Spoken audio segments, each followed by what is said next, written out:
মাকে না বলো আগে তো শোনো শুনে কেউ যেও না রেগে মাকে না বলো আগে তো শোনো শুনে কেউ যেও না রেগে বউকে ভালোবাসো বউয়ের মতো মায়ের জায়গা সবার আগে মা মা আমার মা মাকে না বলো আগে শোনো শুনে কেউ যেও না রেগে বউকে ভালোবাসো বউয়ের মতো মায়ের জায়গা সবার আগে মা মা আমার মা ছেলেরা দেখবেন আমার আল্লাহ মায়ের সম্মান অনেক উঁচুতে রেখেছে সুতরাং মায়ের সঙ্গে বইয়ের কোনো তুলনা চলে না তবু আমার লেখক লিখলেন ও গো মায়ের মিশাল বলে শেষে করা যাবে না মায়ের পায়ে বাঁধা জান্নাতের ঠিকানা মায়ের মিশাল বলে শেষে করা যাবে না মায়ের পায়ে বাঁধা জান্নাতের ঠিকানা মা ছাড়া কেউ দুনিয়ায় আসে না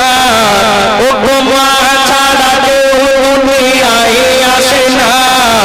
এই কথা যেন কেউ ভুলে যেও না মা ও গো মা মা আমার মা আমার আল্লাহ মাকে অনেক সম্মান দিয়েছে সুতরাং মায়ের সঙ্গে কারোর তুলনা চলে না মা আমাদের জন্য নিজের জীবনকে বাজি রাখে একটা সন্তান মা 10 মাস 10 দিন গর্ভে ধরে রাখে মা জানে যে কত কষ্ট যার কারণে আমার আল্লাহ মায়ের ঋণ কোনোদিন শোধ করা যাবে না বলে দিলেন আমার লেখক লিখলেন যে সমস্ত ছেলেরা মায়েদের কথা শোনে না যে সমস্ত ছেলেরা মায়েদের অভাব আমার লেখক লিখলেন কেউ মায়ের মতো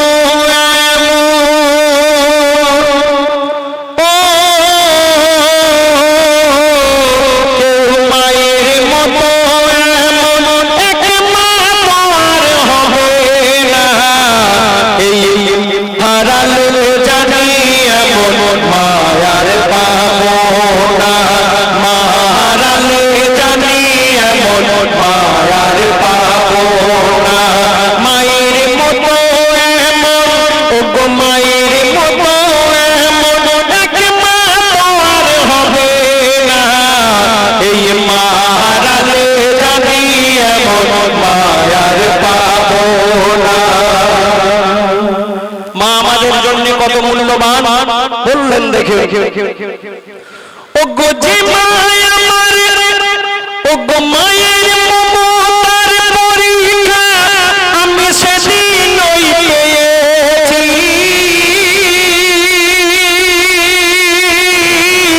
ও গো মায়ের মমতার পরীক্ষা আমি সেদিন পেয়েছি আর শীতের রাতে শীতের রাতে যখন কাঁথা ভিজিয়ে আমি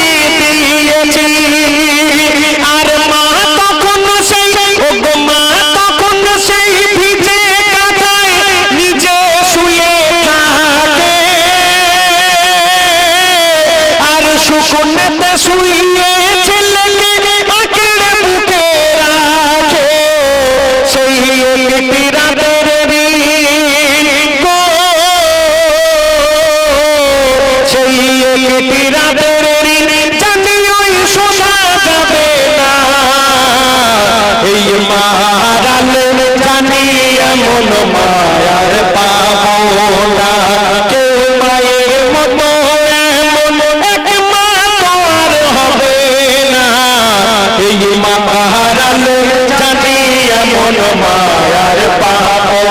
না। আমরা দেখবেন অনেক ছেলেরা আছে মায়ের জন্য ঈদের সময় একটা শাড়ি কিনে দিই কিংবা এক জোড়া জুতো কিনে দিই মায়ের জন্য দিয়ে, আর আমরা অনেকে মনে মনে করি মায়ের জন্য আমরা অনেক কিছু করলাম। সেই সমস্ত ছেলে যারা মায়ের জন্য সামান্য কিছু করে মনে মনে করে মায়ের জন্য আমি অনেক কিছু করলাম, শুনবেন একটা ঘটনা। আমার লেখক কবি গুলজার সিপাহী, পশ্চিম বাংলার বিখ্যাত একজন কবি, তিনি লিখলেন মায়ের জন্য একজন সন্তান কি করছে আর কি করছে শুনুন। ও গো এক ছেলে মাকে, এক ছেলে মাকে কাঁধে করে হজ করিয়ে 7 বার, এক ছেলে মাকে কাঁধে করে হজ করিয়ে 7 বার, এভাবে মায়ের সেভাবে মায়ের দুধের দেনা কিছু চাকিয়া, সেভাবে মায়ের দুধের দেনা কিছু চাকিয়া, আর রাতে শুয়ে ও গো রাতে শুয়ে সেই ছেলেকে স্বপ্নে দেখে এক ফকির সাহেব দেখে হঠাৎ বলিতেছে তাকে, কি বলে তোর এখনো মেয়ে গো, তোর এখনো মেয়ে মায়ের দুধের এক ফোঁটার না, তোর মায়ের দুধের জীবনে শোধা যাবে না, তোর মায়ের দুধের জীবনে শোধা যাবে না, হয় না হবে না ও গো হয় না হবে না মোর মায়ের তুলনা, এই মারালে জানি এমন মায়ার পাবো না, মারালে জানি এমন মায়ার পাবো না। বর্তমান যুগে দেখবেন ছেলেরা যখন ছোট থাকে ঠিক থাকে, কিন্তু যখন বড় হয়ে যাবে বিশেষ করে বউ হয়ে গেলে ছেলেরা দেখবেন মায়ের গুরুত্ব দেয় না, মায়ের খবর রাখে না, আর মায়ের সঙ্গে যদি বউয়ের কোনো কারণে ঝগড়া হয় দেখবেন ছেলে কোনো কথা না শুনে ডিউটি থেকে কাজ কাম থেকে ফিরে সরাসরি মায়ের কাছে এসে মায়ের সঙ্গে তুমুল ঝগড়া করবে, বলবে তোমার বউকে তুমি কি বলেছো। আমার লেখক লিখলেন মায়ের যারা মাকে অপমান করে, মাকে খারাপ কথা বলে, বউয়ের কথায় মায়ের সঙ্গে ঝগড়া করে, আমার লেখক লিখলেন মাকে যারা দুঃখ দেবে কষ্ট দেবে, শেষ ছন্দে আমার লেখক লিখলেন ও গো মায়ের বুকে, ও গো মায়ের বুকে আঘাত যদি দেয় কোনো ওই ছেলে,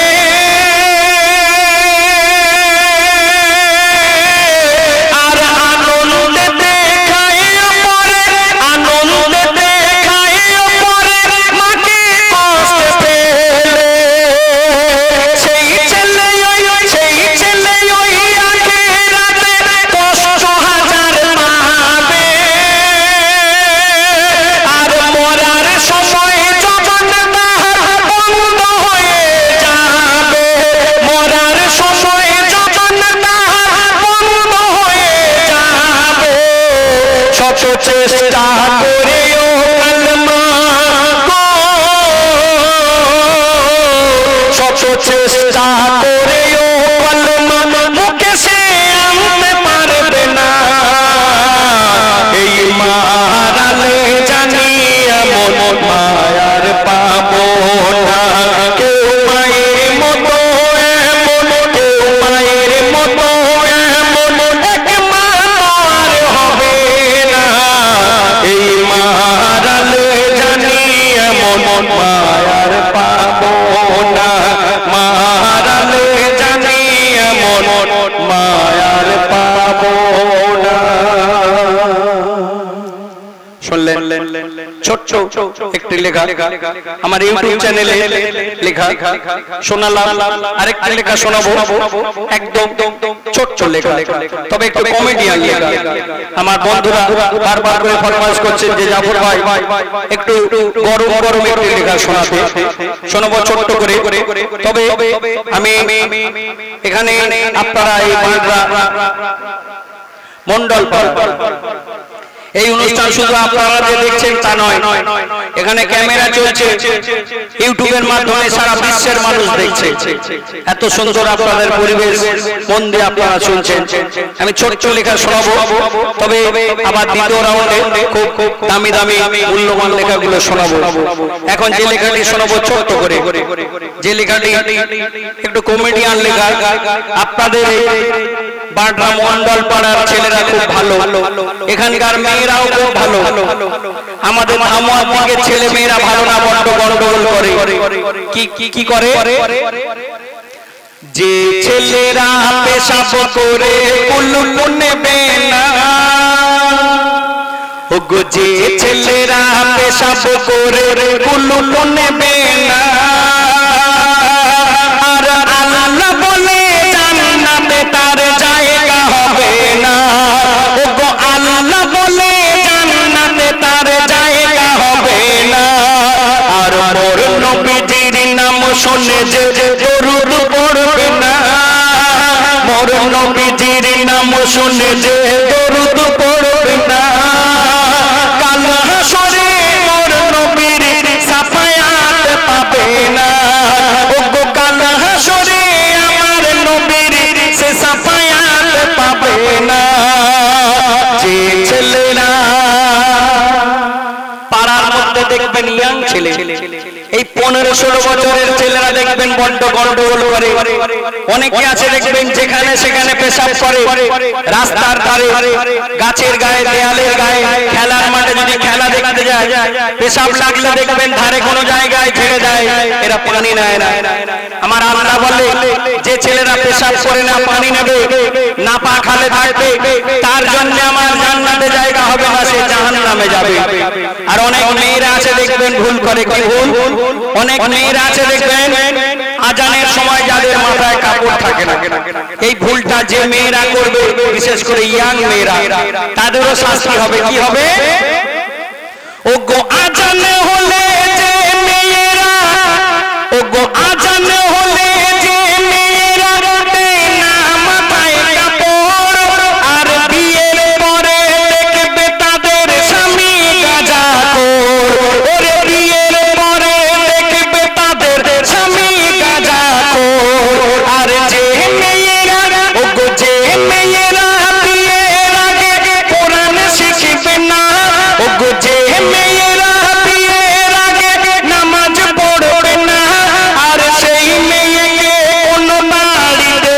বৌমা করো না, ওগো সেই মেয়েকে কোনো বাড়িতে বৌমা করো না। আর যে মেয়েরা সারাদিন কান হতে ফোন ছাড়ে না, শুধু হ্যালো হ্যালো করে, ওগো যে মেয়েরা সারাদিন কান হতে ফোন ছাড়ে না, তাদের 3-4 বার বিয়ে হলেও কোনো স্বামী টিকিবে না, কোনো স্বামী টিকিবে না, কোনো স্বামী টিকিবে না। আর যে ছেলেরা পেশাব করে কুলুল নেবে না, যে ছেলেরা পেশাব করে কুলুল নেবে না, আল্লাহ বলে জান্নাতে তার জায়গা হবে না, ওগো আল্লাহ বলে জান্নাতে তার জায়গা হবে না। ভালো লেগেছে? যাই হোক, আমার বন্ধু ফরমাইশ করেছিলেন জাফর ভাই